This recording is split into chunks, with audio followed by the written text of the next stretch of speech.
What is up, Rams fans, and welcome back to your Rams LAFB show. I am your host, Ryan Anderson. Today, we've got free agency right around the corner, legal tampering period right here coming up just on Monday. So I wanted to bring in one of the brightest young minds out there thinking about the Rams and the NFL in general, Brock Vierra from Rams on SI. Is that? Yeah, there we go.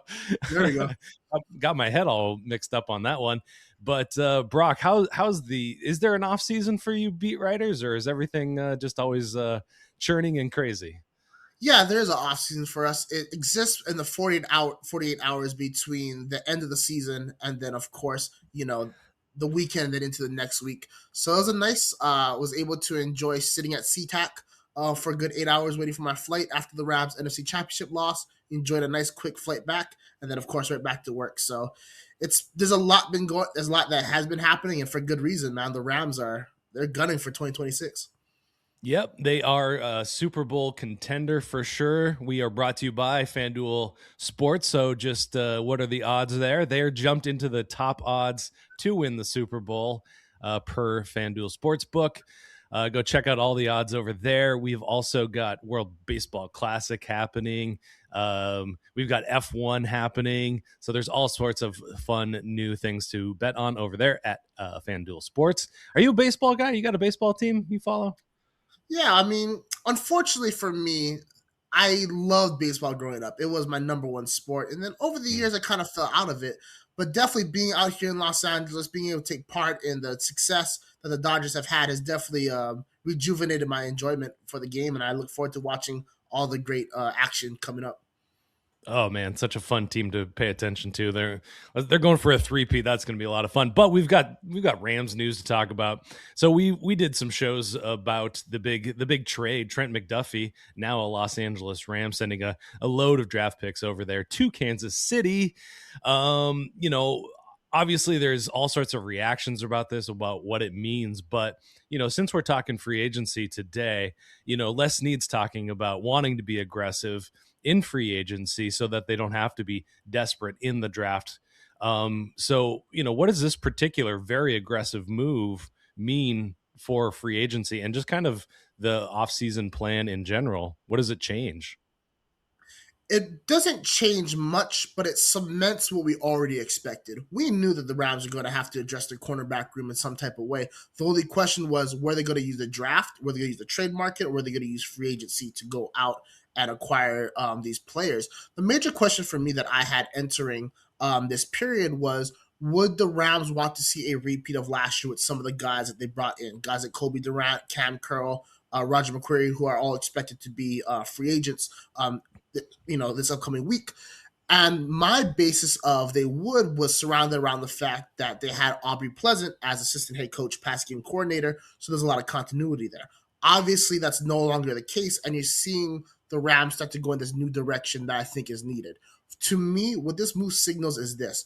I do think that the Rams are going to go out and get certain pieces to come back to the team in order to keep continuity. But when you start looking at some of those more isolated positions, I think that they want a fresh, rejuvenated room that is going to be molded under Jimmy Lake's vision. McDuffie is that first critical piece, obviously an all-pro player in his own right, Super Bowl champion, so he's been there. He can set the standard. But when you are the Rams and you hear a guy like Jared Verse talk about how they didn't have answers in Seattle, how they thought Seattle was going to capitulate and things of that nature, you have to ask yourself, what are we doing that allows that mindset to exist, especially when you're going into the home of your rival, a home that is a noted place to be being a fortress. Bringing a guy in like McDuffie solves that. Having that familiarity with Jimmy Lake dating back to the University of Washington solves that. And then you also look at McDuffie being a former teammate of Puka Nacua. I think that they're going to try and add complementary pieces like that where there is a little bit of a connection already, but there isn't that, they weren't on the Rams in the previous years or anything like that. Or just have a connection to the West Coast or Los Angeles area as McDuffie has as well. There seems to be, when you bring in guys like that, Devontae Adams being another example, it's an immediate culture fit. And when you're already dealing with a team with championship aspirations, you don't want to go out and add a piece that could potentially ruin the chemistry that you have working so far. To wrap up this long-winded explanation, what I think that this is going to mean for the Rams moving forward is this. I think they're going to add supplemental pieces, veteran free agents, as depth pieces and guys that can kind of patch up some spots. Then, considering they have the 13th overall pick, I think they're going to use that selection in order to solidify a player that is going to help them transition not only to win this year, but also that transition into what life will look like after Matthew Stafford retires. Yeah, I mean, you touch on a really good question there. The quarterback question is the biggest one in terms of the future of this franchise. Obviously, that's true across the board for everybody out there. But Jimmy Garoppolo is a free agent. It looks like there's a lot of interest out there. There's plenty of QB needy teams out there. I mean, how do the Rams kind of address that future need in this offseason, if at all? Obviously, they're going to need somebody behind Matthew Stafford. They've always liked having Jimmy Garoppolo back there because he's a guy that's been in the league for a long time, proven that he can win games within an offense like this. What do you think is their tack here to address the backup position, or potentially are they going to use one of those 7 picks, those now more precious 7 picks, on a flyer in the 3rd, 4th round? I was thinking 29, premier spot if Ty Simpson was hanging around there, but yeah, it's obviously off the table now. What are your thoughts? We don't know exactly what the Rams are going to do yet. They don't even know what they're going to do yet. There's so much that has to go into the evaluation process. But from what we understand so far and what we have learned from Les Snead is they want to make the most out of Matthew Stafford's final years. So there's not a rush to go and get a guy like Ty Simpson or even a developmental quarterback this year because they got some time to figure it out. And even if they have to adjust after this season if Stafford retires, there was a belief going out around the league. Several NFL executives told Rams on SI they believed if Stafford retired, the Rams were preparing a package to go after Joe Burrow. So that is something to think about, is they might address this down the line with another veteran quarterback. If not Burrow, Baker Mayfield's contract is set to expire after the season, if I'm not mistaken. So there's a variety of veteran options. For this year, I think the cleanest veteran option that they have is going to be Kyler Murray. The reason that I don't think they won't be able to bring Jimmy Garoppolo back is due to his relationship with Mike LaFleur and the promise that could be being the starting quarterback of the Arizona Cardinals. If that does not materialize, it is my belief that Garoppolo will be back with the Rams next season in the backup role. Sean McVay already said that he loves him. He wants him back. From what I saw during my first year on the beat, Garoppolo was as critical to the success of this franchise as almost any other player. Even you can say to an extent Matthew Stafford, because his work in the training camp in preseason fine-tuned that offense. And you saw it, we saw it. So that when Stafford came back, they were rolling. There wasn't that really a reacclimation period that lasted more than, if there was one, it lasted like 48 hours, if that. So that's why there's a desire to bring him back.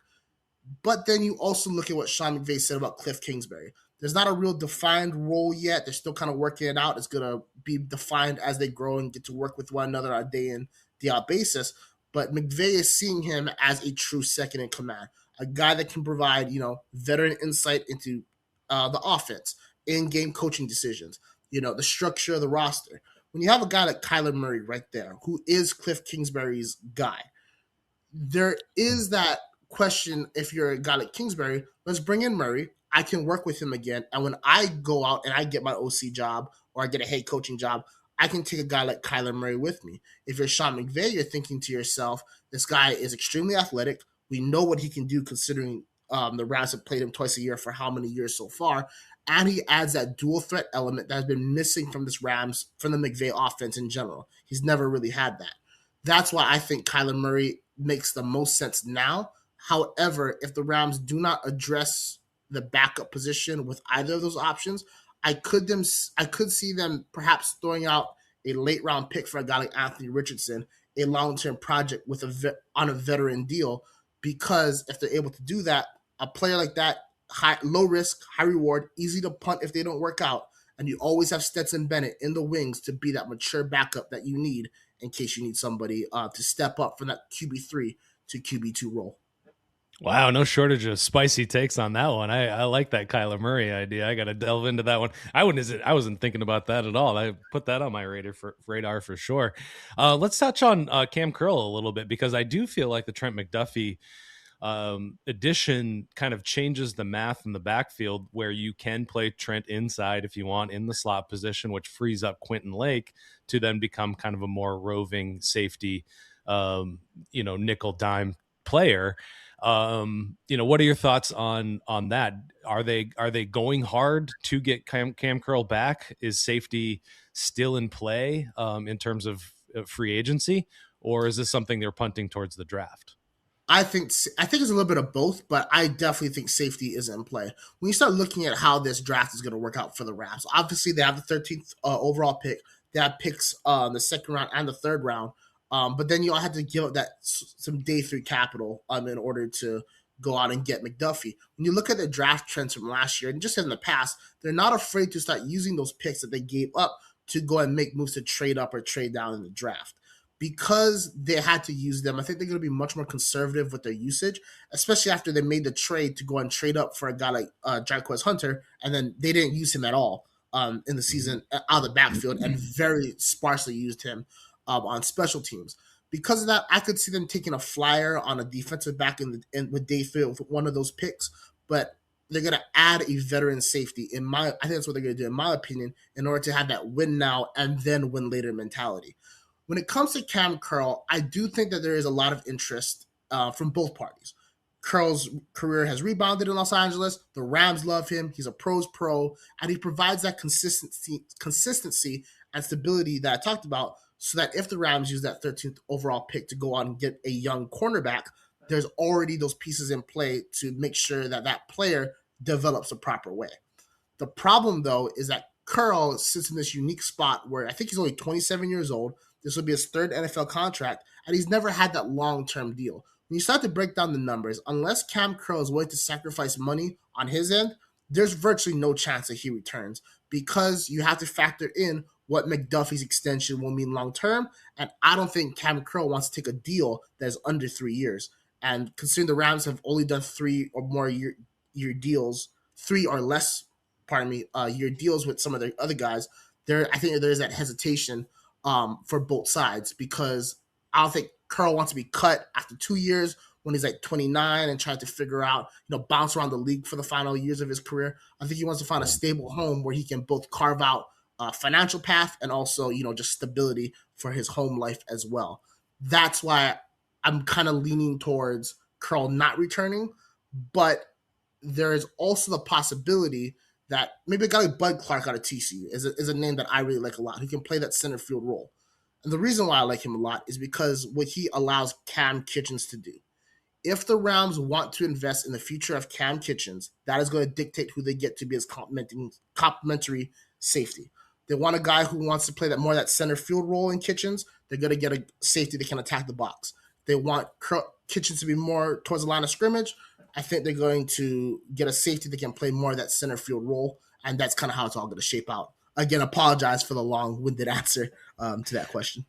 This is a podcast, man. Long-windedness is the specialty. That's what we're here for. So, I think that's interesting. The Kam Curl side of things. I mean, obviously, still plenty of work to do in the secondary. I mean, obviously, they kind of locked down that number one-ish kind of guy, but not a lot of people under contract. There's a lot of talk that Darius Williams might be a cap casualty, saving the team $7.5 million against the cap, which there's not a lot of fat on this team, so I don't imagine there's a lot of cuts to be made.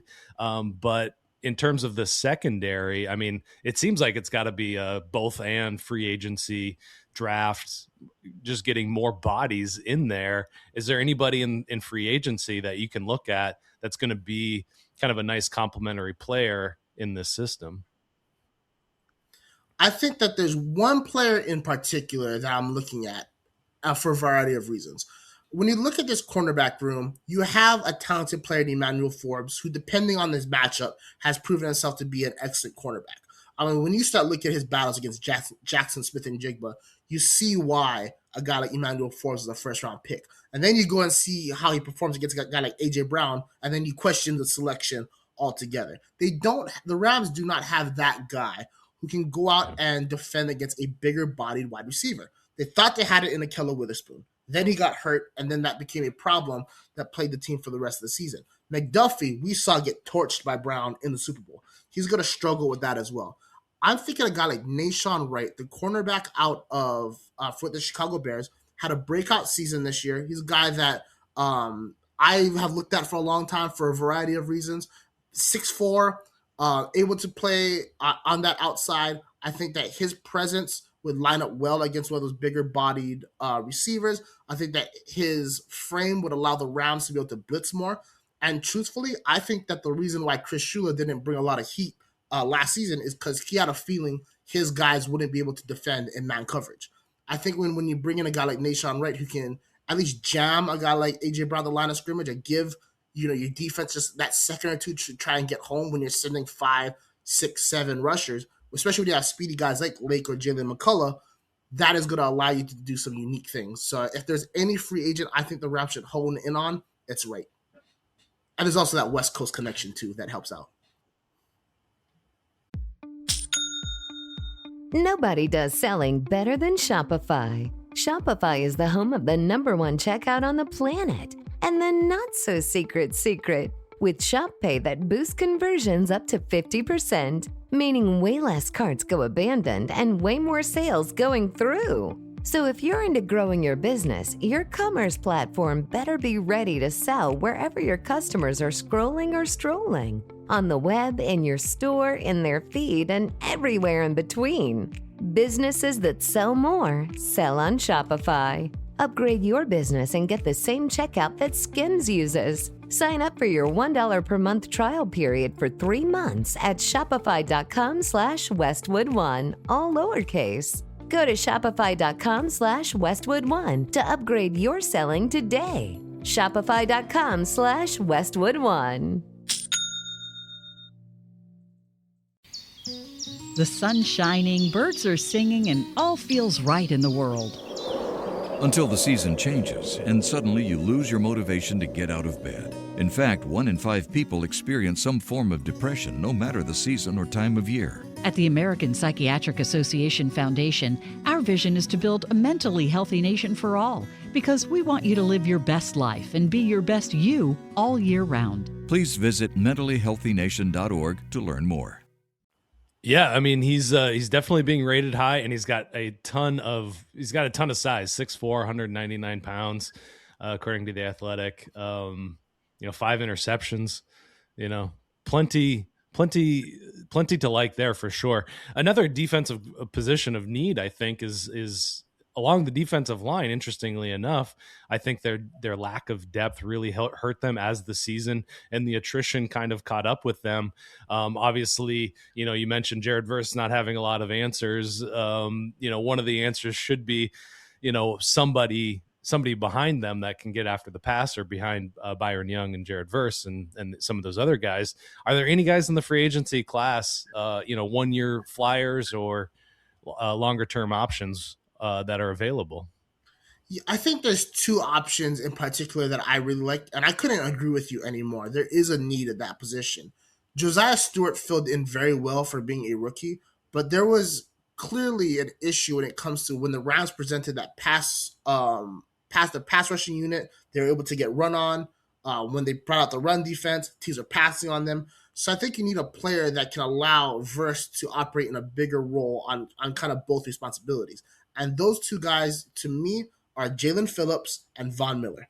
Von Miller, obviously an older player, won a Super Bowl with the Rams before, so there's a lot of familiarity there. Plus, he's at the point of his career where money's not a big factor for him.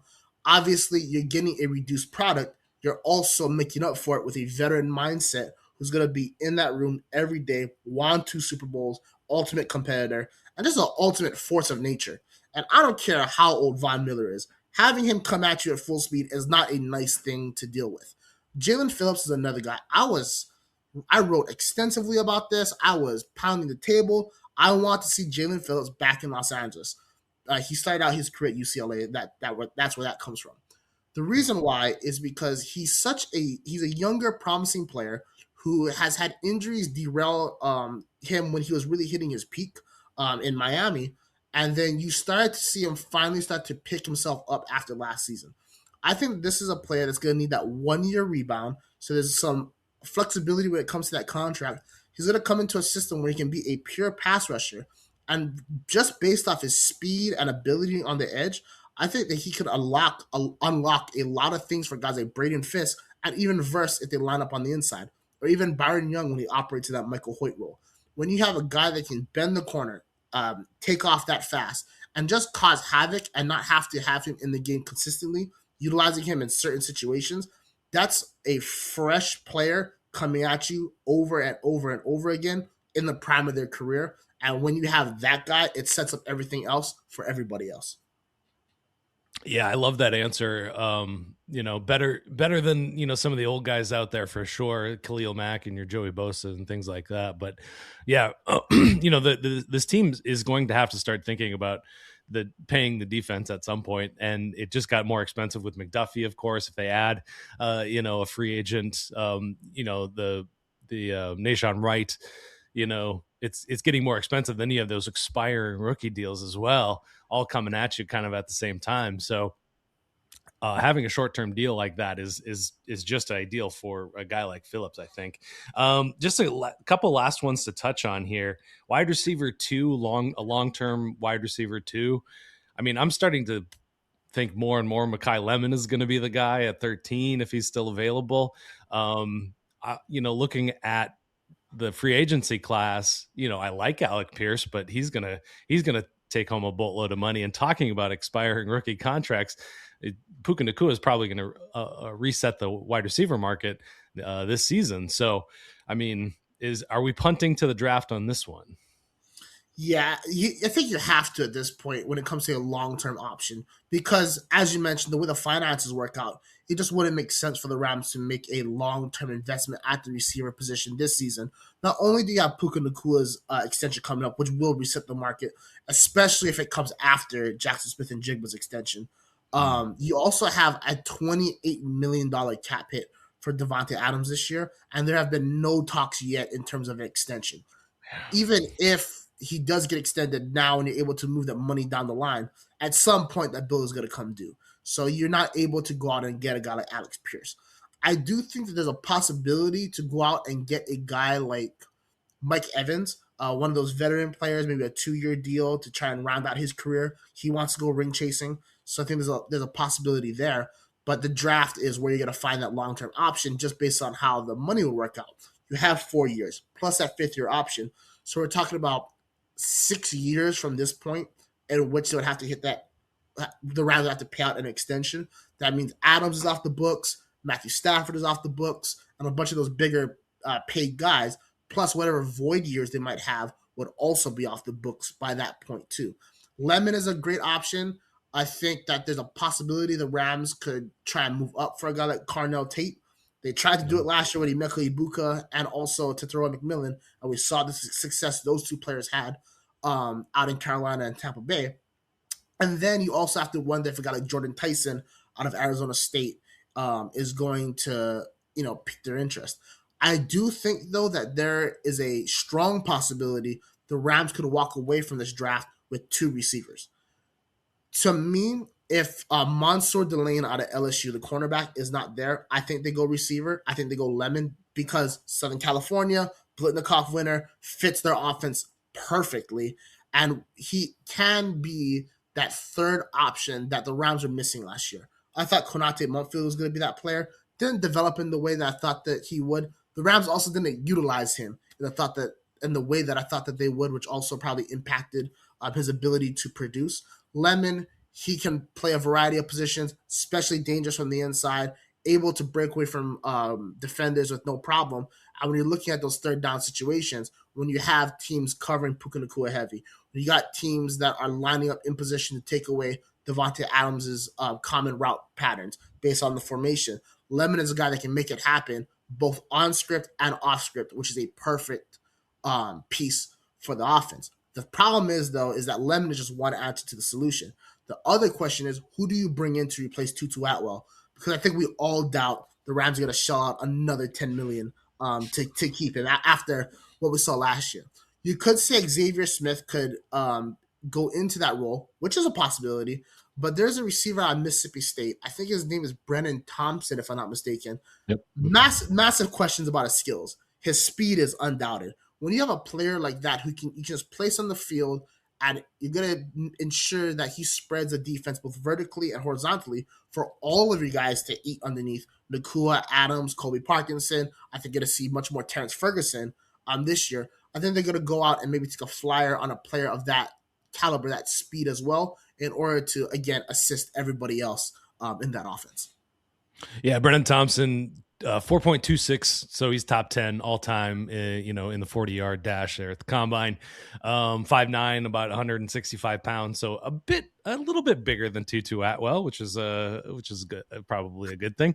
The last position I wanted to touch on a bit was tight end, and news to me, Tyler Higbee's considering retirement. It sounds like he is going to be a free agent. Obviously 13 personnel was the big story coming out of 2025. My sense is that was not their preferred personnel alignment, but that was just what was working. 12 personnel early in the season wasn't working. And I think if the plan is to run more 13 personnel, which I'm not convinced of, you got to have more than 3 guys on the roster, as good as they are. My pick was just re-sign Tyler Higbee to a nice team friendly deal to round out his career. But if that's no longer an option, what should the Rams do, if anything, at the position? I think, regardless of if Higbee returns or if he retires, because of course the Rams want him back, no doubt about it. I think you have to add another piece to that room anyway, and either to the draft or through free agency. And in my opinion, it should be free agency. And here's why: Davis Allen is going to be a free agent in less than 1 year after the season. He's going to be a free agent. The Rams do not have enough money to re-sign him. In his draft class, there's Puka Nacua, Kobe Turner, Byron Young, Warren McClendon, Ethan Evans, like all those guys who are Steve Avila, all on the totem pole to get paid. Also, Kevin Dotson needs to get paid as well. So I know we are talking about the defensive money. The money also has to go to the offense as well. So he kind of falls off on that totem pole. Plus, I know he had injury issues his second year. He didn't take the step up that I expected him to over these first 3 years. So I do wonder if it's going to be a situation where either he doesn't take the step up and the Rams have to let him go, or he does finally take that step up and he outprices himself from returning to the team. Either way, you got to address the position because Terrence Ferguson isn't big enough to block yet. Tyler Higbee has proven to be injury prone. And while Colby Parkinson did take a massive step up last season, the hands, like he'll make every difficult catch known to man, except the critical one in the NFC Championship game. No shot to him, but it's unfortunately the facts of the situation. That's why they had Ferguson on the field for that fourth down that ended up going incomplete.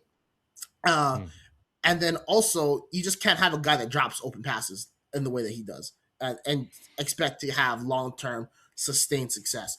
I think they go out and they get a veteran who can block, a veteran who's consistent, and a veteran who costs about $5 million a year. Who that guy is yet, I'm not sure, but I think they go out and they add that piece, and so they can also utilize one of their tight ends, whoever it may be, more in a special teams role to give Bubba Ventrone a little bit of flexibility for his unit as well. Yeah. 5 million. That's kind of where I was thinking Higbee should take a contract at, but that's still up in the air. So we'll see what happens with that. Am I missing anything? Is there anything else on your mind in terms of free agency that we haven't hit yet so far? I mean, I've got a Justin Strnad take. They should get him, but what you got? Any guys like that?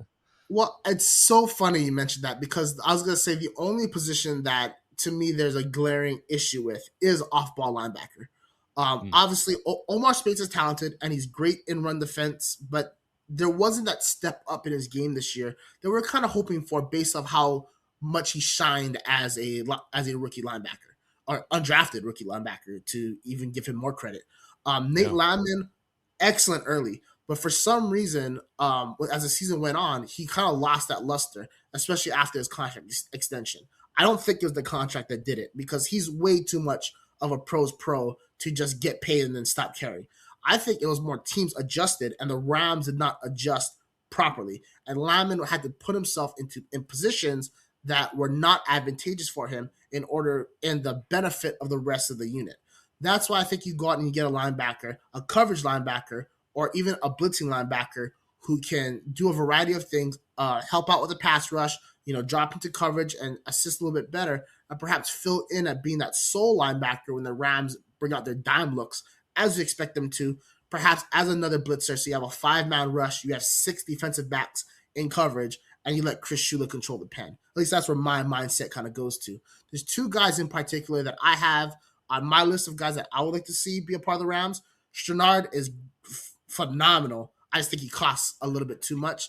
I think Bobby Wagner could be an option because he was graded as a top 5 blitzer. So if you just have him pass rushing, you essentially either going to force a team to have one-on-one matchups across the board if you run 5-man protection. If you run 6-man protection, you look at the math, now you have 4 eligible receivers against 6 defensive backs. So that's also another advantageous scenario for the Rams. And then if they decide to go 7 in protection, then you can increase your numbers in pass rush, or you can go 6-on-3, or however you want to frame it. Either way, the pen is yours.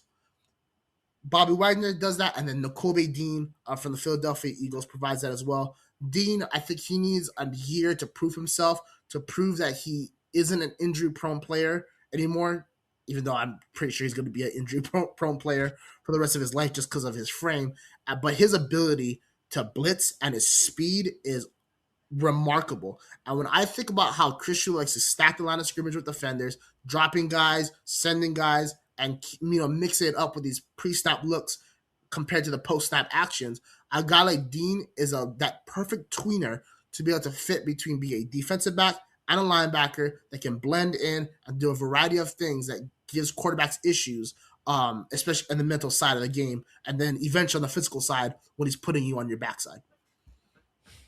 Love that. I also have the take that if Sonny Styles is available at 13, it's just going to solve so many problems.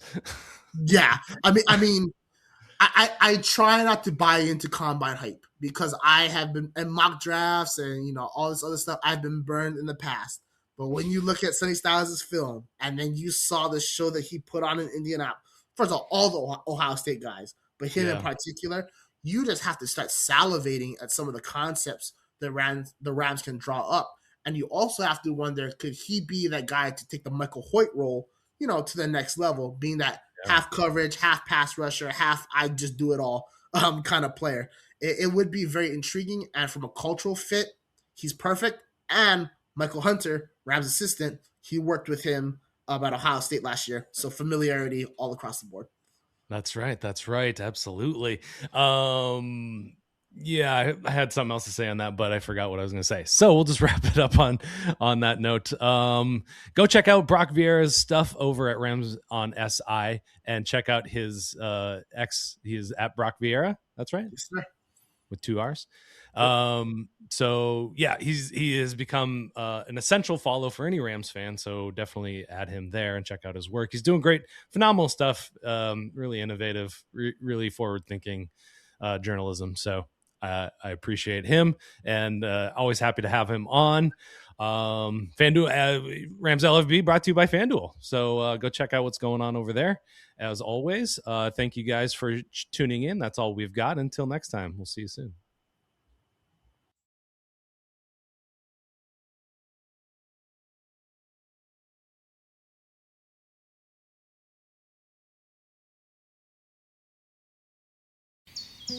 The sun's shining, birds are singing, and all feels right in the world. Until the season changes and suddenly you lose your motivation to get out of bed. In fact, 1 in 5 people experience some form of depression, no matter the season or time of year. At the American Psychiatric Association Foundation, our vision is to build a mentally healthy nation for all, because we want you to live your best life and be your best you all year round. Please visit mentallyhealthynation.org to learn more. If you like the show, please take a moment to rate, review, and subscribe. It really does help the show to grow. Thank you for listening.